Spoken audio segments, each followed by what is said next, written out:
So the other day we got a plethora of confirmed news from Sony, which I thought was a really cool thing for them to come out and do, specifically regarding their future, what their plans are for the PlayStation 5, and I think that they really did a fantastic job with getting everything out there and everything kind of, everybody's kind of digesting all this information.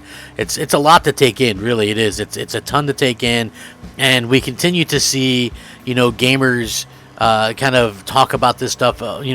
Obviously Sony does a fantastic job of getting people talking about the platform, and I think that that's something that they've been able to do just a tremendous amount of time. And for me personally, I just feel like this is something that they realistically was going to happen regardless. This was something that was going to happen. Fans are going to, I guess, talk about it one way or the other. But yeah, I just found this to be very interesting stuff. And for me personally, really, really kind of some cool stuff. And I hope that you guys probably feel the same way. I want to get into it because there's a couple of very interesting things to hit on with these topics. I mean, they just were kind of hitting on a little bit of everything. You know what I mean? They just really kind of were covering pretty much everything that they could. I have to say I really thoroughly enjoyed what they were talking about, and as a gamer, it gets you really excited for the future. Hey everybody, what's up? Crapgamer with Crapgamer Reviews, back with another video. Thank you very much for checking it out. So I wanted to talk about this because Sony, it looks like, has confirmed a brand new PlayStation 5 model, CFI-1015A, appears to have been put out there now. So a new PlayStation 5 model seems to have been spotted through a new document from Sony themselves. The document, the new PS5 model is being mentioned in an application filed last month for new wireless communications module. Inside the console, Sony filed the application on the 26th of April, and the application was registered some days ago on May 23rd. Now, of course, the reference to a new PS5 model in the official documents implies that Sony is planning to release a hardware revision of the console in the near future.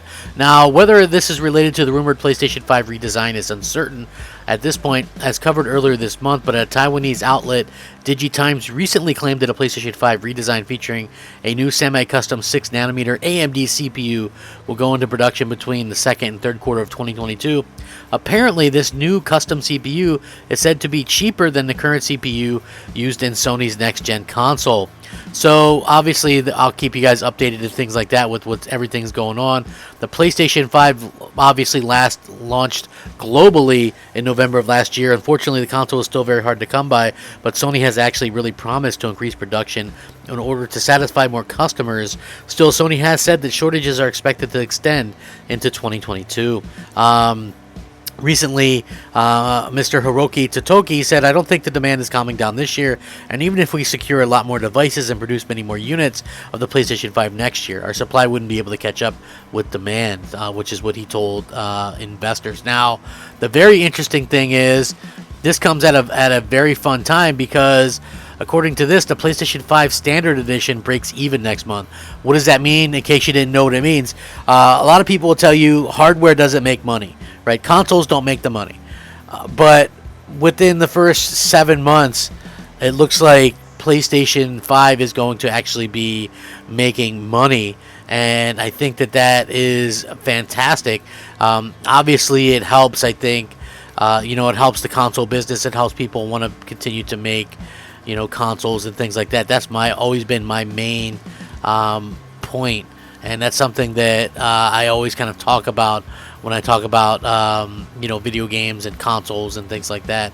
Is that it really just kind of comes down to what the fans want and things like that. And so for Sony, they go about things a little bit differently, obviously. But yeah, I really do feel like they've kind of come a long way with what they've been kind of showcasing and things like that, and so the fact that they're going to be making money off the PlayStation 5 so soon is probably rather shocking to people, right? Like, honestly, that is probably something that is going to really kind of surprise and shock a lot of people. The PS4 was pretty much making money almost right from the start, so they were actually making a ton of money off of this, and the fact of the matter is, they'll continue to make a ton of money off of it.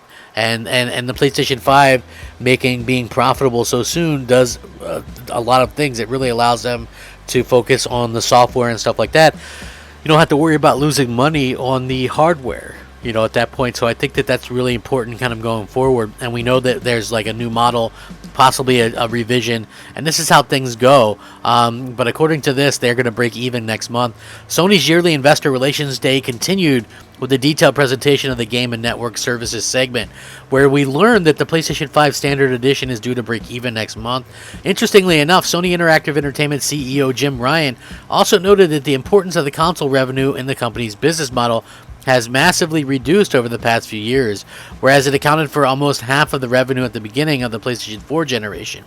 In fiscal year 2020, it shrunk to a mere fifth of the total, with software services and peripherals accounting for the remaining 80%. But again, that's sort of misleading, because obviously you sell a bunch of consoles and you're going to make a lot more money with the software services and peripherals. So yeah, what good are peripherals if you haven't sold a boatload of consoles, right? Sony also intends to keep meeting unprecedented demand by increasing the pace with which the PS5 is already outselling its predecessor.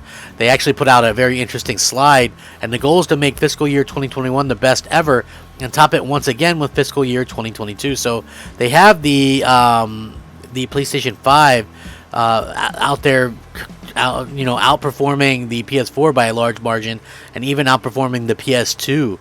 So yeah, I find that to be very interesting, with what their goals are to try and achieve that, and will they be able to do it? They're trying to go for a full-on 50% market share. So what does that mean? Well, they have a 45% market share right now, and they want to go for a 50% market share.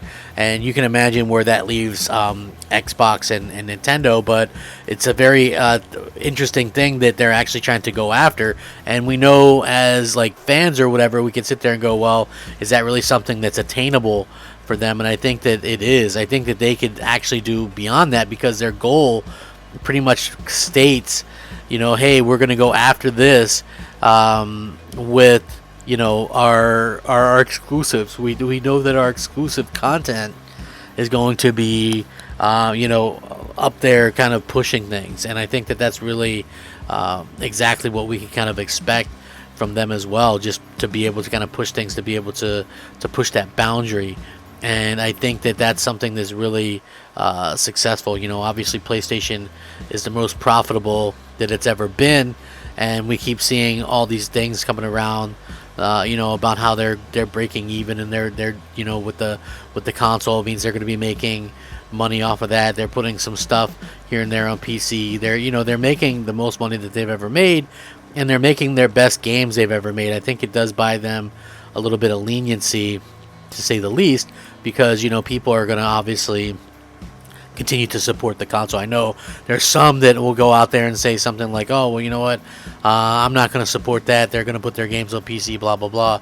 But I still think that people are going to support it, because at the end of the day, it's just their games are just too good not to support it. So I do think that they will continue to buy it, and they're going to continue to do a good job. As long as they're selling great games, people will continue to go out there and buy those. So they've done a really good job with going out there and kind of supporting that, and going out there and kind of being the most profitable, as it's already been stated numerous times.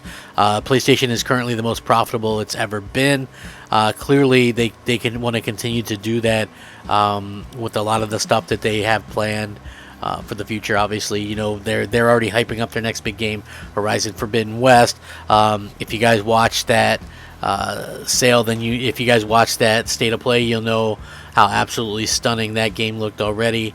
And the future is bright for PlayStation. I think the future is bright for gamers in general, just because we're all sort of getting the dividends of what Sony is offering. And so it's a very exciting time. And for me personally, as just a fan of gaming, I think that it's there's no better time. I mean, there's arguably been better games, but I don't think there's been a better time to be a gamer specifically. So it's just one of those things, how I feel. If you don't agree, then I think that's perfectly fine.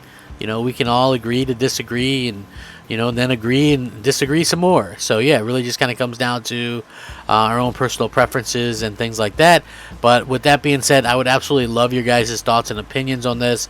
What do you guys think? There seem to be going after more market share than ever, which would put Xbox in less of a position than ever, and I just think it's going to be very interesting all around. So let me know what you guys think. Sound off, rate, comment, subscribe. Thank you so much for watching all my videos. This has been Crapgamer Reviews, out.